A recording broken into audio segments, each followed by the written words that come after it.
Hey pioneers, ready to connect your Pi wallet to HTX and start trading? Let's do this fast. Step 1, open your Pi network app and ensure your Pi coins are on your mainnet wallet, not testnet.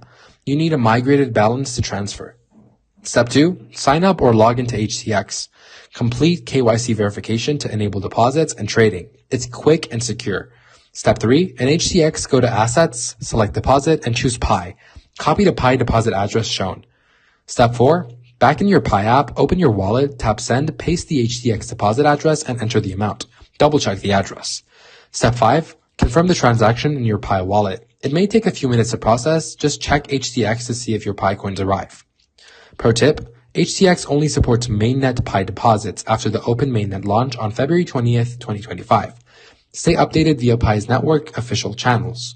That's it guys, you're ready to trade Pi on HTX. Stay safe, avoid scams, and never share your passphrase. Happy trading.